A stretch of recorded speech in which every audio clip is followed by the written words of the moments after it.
Hello दोस्तों, उत्तराखंड की पाठशाला में आपका स्वागत है। मेरा नाम है अखिलेश बर्तवाल। तो देखिए दोस्तों, कुछ दिन पहले चैनल पर एक नई सीरीज शुरू की गई थी जिसका नाम था उत्तराखंड संपूर्ण अध्ययन, जहां पर हम देख रहे थे उत्तराखंड सामान्य ज्ञान को टॉपिक वाइज क्रमवार ढंग से। तो देखिए दोस्तों, इसी के अंतर्गत आज मैं लेकर आया हूँ इसका भाग 5, जहाँ पर हम देखेंगे उत्तराखंड के ताल। देखिए, उत्तराखंड के तालों को हम 2 पार्ट में देखेंगे। आज हम देखेंगे गढ़वाल के ताल और कल कुमाऊँ के ताल।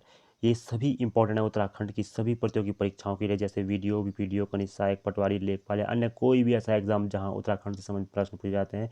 तो देखिए दोस्तों, सफलता के लिए जुड़े रहिए हमारे साथ, वीडियो को पूरा देखिए और नोट्स बनाते रहिए। तो चलिए शुरू करते हैं भाग 5 उत्तराखंड के ताल के अंतर्गत गढ़वाल के ताल।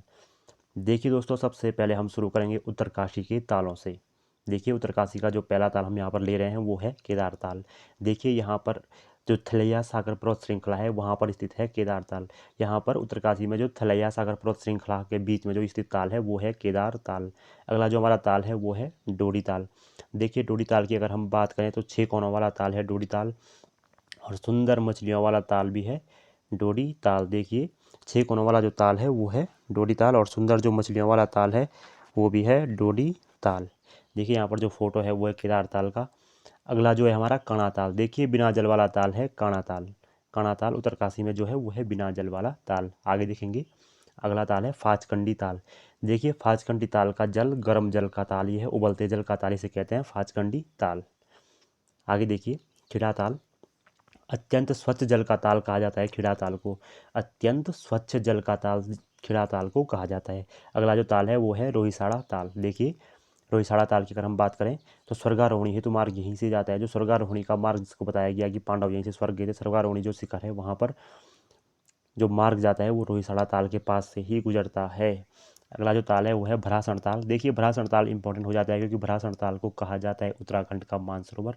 उत्तराखंड मानसरोवर जो झील है तिब्बत में, उसी के समान माना जाता है उत्तराखंड में भरासण ताल को। तो उत्तराखंड का मानसरोवर कहते हैं भरासण ताल को, याद रखने की ज़रूरत है। अब देखिए दोस्तों, कुछ अन्य ताल यहाँ पर हैं तो उनकी बात करते हैं। देखिए, पहला जो है वो है बयां ताल, उसके बाद खिड़ा ताल, लामा ताल, नचिकेता ताल। देखिए, नचिकेता ताल उत्तरकाशी में और नौकुचिया ताल नैनीताल में है, तो कंफ्यूज नहीं होना है। अगला है देवसाड़ी ताल, सरताल, परिताल, रोहिशाणा ताल, ब्राह्मी ताल। देखिए, ब्राह्मी ताल है उत्तरकाशी में, और एक अन्य ताल है ब्रह्मताल, वो है चमोली में। अगला ताल है जनक ताल। देखिए, जनक ताल वहाँ पर है जहाँ पर उत्तरकाशी में जाट जनजाति निवास करती है। सरुताल, मनेरा ताल, दिवरी ताल। देखिए, नरसिंह ताल। देखिए, एक नरसिंह ताल चमोली में भी है, तो यहाँ से क्वेश्चन बनने की संभावना बिल्कुल कम हो जाती है, और अगर क्वेश्चन बनेगा तो ऑप्शन में सिर्फ एक ही देखने को आपको मिलेगा। अगला ताल है यूसारा ताल, सरुका ताल और मलदारू ताल। देखिए दोस्तों, बहुत सारे ताल यहाँ पर हैं। हर कोई ताल इम्पोर्टेंट नहीं है, लेकिन हर किसी को छोड़ा भी नहीं जा सकता है।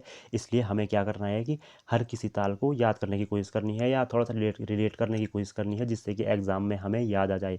क्योंकि उत्तराखंड में कहीं से भी प्रश्न बन सकते हैं। ऐसा नहीं है कि कोई फिक्स पैटर्न पर प्रश्न बनेगा, या जो चीज़ें बहुत ज़्यादा हाईलाइट हैं वहीं से क्वेश्चन बनेगा। कोई बिल्कुल ऐसा ताल पूछा जा सकता है जिसके बारे में आपने कभी सुना ना हो। तो ये हैं उत्तरकाशी के ताल। तो चलिए आगे बढ़ेंगे हम। अब हम देखेंगे रुद्रप्रयाग के ताल। देखिए, रुद्रप्रयाग जिले में भी बहुत प्रसिद्ध प्रसिद्ध ताल हैं। तो जो हमारा पहला ताल है वो है देवरिया ताल। देखिए, ऊखीमठ डिस्ट्रिक्ट ब्लॉक में ये ताल है, और चौखंबा शिखर का प्रतिबिंब पड़ता है इस ताल में। देखिए, चौखंबा शिखर है जो, उसका जो प्रतिबिंब है वो इस ताल में साफ साफ देखने को मिलता है, हिमालय का। तो देखिए, अगला जो हमारा ताल है वो है गांधी सरोवर। गांधी सरोवर जो है केदारनाथ के ऊपर, जिसके 2-3 नाम प्रसिद्ध हैं, वो हैं चौराबाड़ी ताल या सरवदी ताल। देखिए, केदारनाथ आपदा इसी ताल के कारण आई थी। इस ताल में गिर गया था कंपेनियन ग्लेशियर का ऊपर का हिस्सा टूटकर, और ताल फट गया था। तो चौराबाड़ी ताल, सरवदी ताल। देखिए, 1948-49 में जब गांधी जी की 48 में जब गांधी जी की मृत्यु हुई, तो 1949 में उनकी अस्थियों को इसी ताल में विसर्जित किया गया था, इसीलिए इसका नाम है गांधी सरोवर। अगला जो ताल है बासुकी ताल। देखिए, बासुकी ताल है केदारनाथ से 7 किलोमीटर की ऊंचाई पर। लाल रंग का ताल इसे हम कहते हैं, और नीले रंग के कमल हेतु प्रसिद्ध यह ताल है। इसकी विशेषता है कि यहाँ पर नीले रंग के कमल खिलते हैं। चलिए आगे बढ़ेंगे। अगला ताल है भेंक ताल। देखिए दोस्तों, जो ये भेंक ताल है, ऐसे नाम के 2 ताल हैं, एक तो है भेंक ताल, दूसरा है भेंकल ताल। भेंक ताल की हम बात करें तो इसे कहते हैं, ये रुद्रप्रयाग में स्थित है, और जो भेंकल ताल है वो है चमोली में।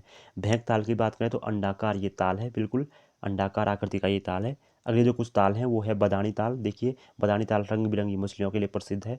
जग्या ताल, दिदुरी ताल, काछिन ताल और पैया ताल, ये सब छोटे छोटे ताल हैं पर पूछे जा सकते हैं। देखिए यहाँ पर जो फोटो है वो है देवरिया ताल का। यहाँ पर आप देख पा रहे हैं कि देवरिया ताल का चौखंबा शिखर का प्रतिबिंब दिख रहा है ताल में। चलिए आगे बढ़ेंगे, आप देखेंगे हम चमोली के तालों को। चमोली के तालों की अगर हम बात करें तो जो पहला ताल है वो है रूपकुंड। देखिए रूपकुंड नंदा जात यात्रा का एक पड़ाव स्थान भी है, जहाँ पर रहस्यमयी ताल कहा जाता है रूपकुंड को, और कंकाली ताल भी इसी ताल को कहा जाता है, क्योंकि इस ताल के चारों ओर बहुत सारा कंकाल देखने को मिला है। तो रूपकुंड जो है वो चमोली में स्थित है, और रहस्यमयी ताल या कंकाली ताल इसे कहा जाता है क्योंकि यहाँ पर बहुत ज़्यादा लोगों की मृत्यु हुई थी, उनके कंकाल यहाँ पर अभी भी मौजूद हैं। देखिए अगला जो है ताल वो है होमकुंड। नंदाराज जात यात्रा का अंतिम पड़ाव है होमकुंड। यहाँ पर ही नंदाराज जात यात्रा खत्म हो जाती है। अंतिम पूजा के बाद यहाँ से वापस घर की ओर प्रस्थान करती है नंदाराज जात यात्रा। देखिए होमकुंड। हेमकुंड देखिए इसके बाद हेमकुंड जो है वो भी चमोली में स्थित है। देखिए सिखों का पवित्र जो गुरुद्वारा है हेमकुंड साहिब वो यहीं पर है। देखिए लक्ष्मण गंगा और हेमगंगा का उद्गम है ये, जो यहाँ से नदी निकलती है उसका नाम लक्ष्मण गंगा या हेमगंगा है, तो वो यहीं से निकलती है हेमकुंड से। आगे देखेंगे हम सतोपंथ। देखिए सतोपंथ जो ताल है वो भी है चमोली में। 3 कोनों वाला ये ताल है, त्रिकोण जो इसके कोने हैं 3 कोनों वाला है। सूर्य कुंड और चंद्र कुंड इस ताल में स्थित हैं। 2 जो छोटे छोटे कुंड हैं सूर्य कुंड और चंद्र कुंड इसी ताल में वो स्थित हैं। देखिए सत्यपत ताल इसी का उपनाम है, तो आ सकता है कि सत्यपत ताल किस ताल के लिए प्रयुक्त नाम है, तो सत्यपत ताल सतोपंथ के लिए ही प्रयुक्त नाम है। आगे हम देखेंगे 2 तालों को जिनकी विशेषता एक समान है, वो है लिंगाताल और बेनीताल। देखिए लिंगाताल और बेनीताल दोनों के तट पर नंदा देवी का मंदिर स्थित है। दोनों के तट पर नंदा देवी का मंदिर स्थित है। अगर प्रश्न पूछा जाता है कि इनमें से किस ताल के तट पर नंदा देवी का मंदिर स्थित है, तो ऑप्शन में आपको सिर्फ एक देखने को मिलेगा, या तो लिंगाताल या बेनीताल। आगे हम देखेंगे देवताल। चमोली में स्थित ऊंचाई पर यह झील स्थित है। सरस्वती का उद्गम इस झील से होता है। आगे अब कुछ अन्य ताले हैं। देखिए विरही ताल, गौनाचिल। देखिए हुआ क्या था कि 1803 में जो भूकंप आया था, भूकंप के बाद भूस्खलन हुआ और एक झील बन गई जिसका कहते हैं हम विरही, गंगा पर विरही ताल या गौना झील। बाद में ये झील 1894 के आसपास टूट गई थी। देखिए अगला जो ताल है वो है आंचरी ताल। उसके बाद मातृका ताल, नरसिंह ताल जो हमने उत्तरकाशी में भी देखा था, अरवा ताल, विष्णु ताल, सुख ताल, झल ताल। देखिए सुख ताल भी हमें 2-3 जगह देखने को मिलता है, एक दो जगह बात करेंगे उसके बारे में बाद में। देखिए सुखताल और झलताल। यहाँ पर जो फोटो में स्थित है वो है रूपकुंड। आगे हम देखेंगे काकभुशुंडी ताल जो कि है चमोली में, घोना ताल, गुडियार ताल, सिद्ध ताल और ब्रह्म ताल। देखिए हमने बात की थी ब्राह्मी ताल की जो उत्तरकाशी में था, ब्रह्म ताल है चमोली में। भैंकल ताल, देखिए भैंक ताल जो कहा था हमने वो था रुद्रप्रयाग में, भैंकल ताल है चमोली में। और मणिभद्र ताल, देखिए मणिभद्र जो कहा जाता है वो माणा के लिए कहा जाता है, तो याद रखना आसान हो जाएगा कि मणिभद्र ताल भी चमोली में स्थित है। देखिए आगे है ये होमकुंड जो अंतिम पड़ाव है नंदाराज जात यात्रा का, उसका यहाँ पर ये फोटो स्थित है। आगे हम देखेंगे टिहरी जिले के ताल। देखिए टिहरी के तालों की अगर हम बात करें तो जो पहला ताल है वो है सहस्त्र ताल। देखिए गढ़वाल क्षेत्र का सबसे बड़ा और सबसे गहरा ताल जो है वो सहस्त्र ताल ही है।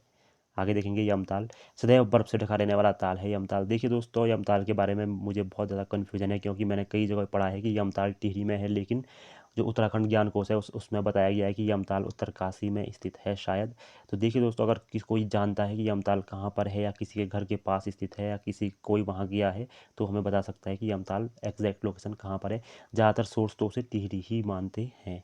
देखिए अगला जो ताल है वो है महासर ताल। भाई बहन का ताल कहा जाता है महासर ताल को, टिहरी में स्थित है। आगे देखिए अगला ताल है मंसूर ताल। देखिए मंसूर ताल की बात करें तो खतलिंग ग्लेशियर के सामने स्थित ये ताल है और दूधगंगा का उद्गम है। भिलंगना की सहायक है दूधगंगा, उसका उद्गम है मंसूर ताल। देखिए राजवंशों के लिए प्रसिद्ध ये ताल है मंसूर ताल, कहा जाता है कि राजहंसों के लिए प्रसिद्ध ताल है मंसूर ताल। अगले कुछ तालों की बात करें तो वो है अप्सरा ताल, भिलंगना ताल, डांग, गुगुड़िया ताल और शत्रु ताल। देखिए शत्रु ताल इंपॉर्टेंट है, शत्रु ताल जो है टिहरी में। अगला जो ये फोटो यहाँ पर है वो है सहस्त्र ताल का, जो कि उत्तराखंड गढ़वाल क्षेत्र का सबसे बड़ा और सबसे गहरा ताल है।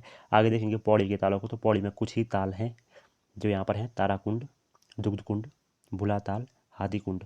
देखिए जो दुग्ध कुंड है वहाँ ऐसा प्रश्न यूपीएससी पूछ चुका है कि दुग्ध ताल कहाँ पर है, तो दुग्ध ताल जो था उसका आंसर दिया था यूपीएससी ने चमोली, लेकिन बाद में इस क्वेश्चन को डिलीट करना पड़ा क्योंकि ये क्वेश्चन गलत था।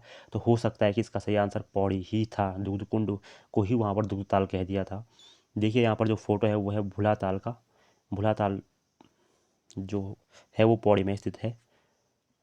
आगे देखेंगे देहरादून के तालों को। देहरादून के तालों की बात करें तो 3 ही ताल देहरादून में मौजूद हैं जो प्रसिद्ध हैं। वो हैं चंदनबाड़ी ताल, चंदबाड़ी ताल भी से कहते हैं हम, कांसरो ताल दूसरा, और गौतम कुंड तीसरा जो कि है देहरादून में। और अंतिम हम देखेंगे हरिद्वार को, जहाँ पर एक ताल मौजूद है वो है दिव्य सरोवर। तो देखिए दोस्तों, ये थे गढ़वाल के ताल। सभी ताल, अगर ताल से प्रश्न बनता है तो गढ़वाल के इन्हीं तालों से प्रश्न बनेगा, इससे बाहर प्रश्न बनने की संभावना बहुत कम है। देखिए दोस्तों, नोट्स बनाते रहिए, तभी आपको इनका फ़ायदा होगा। हमारे साथ जुड़े रहिए, हम लगातार आपके लिए वीडियोज़ लाते रहेंगे, वो भी पूर्ण रिसर्च के साथ। तो दोस्तों, धन्यवाद।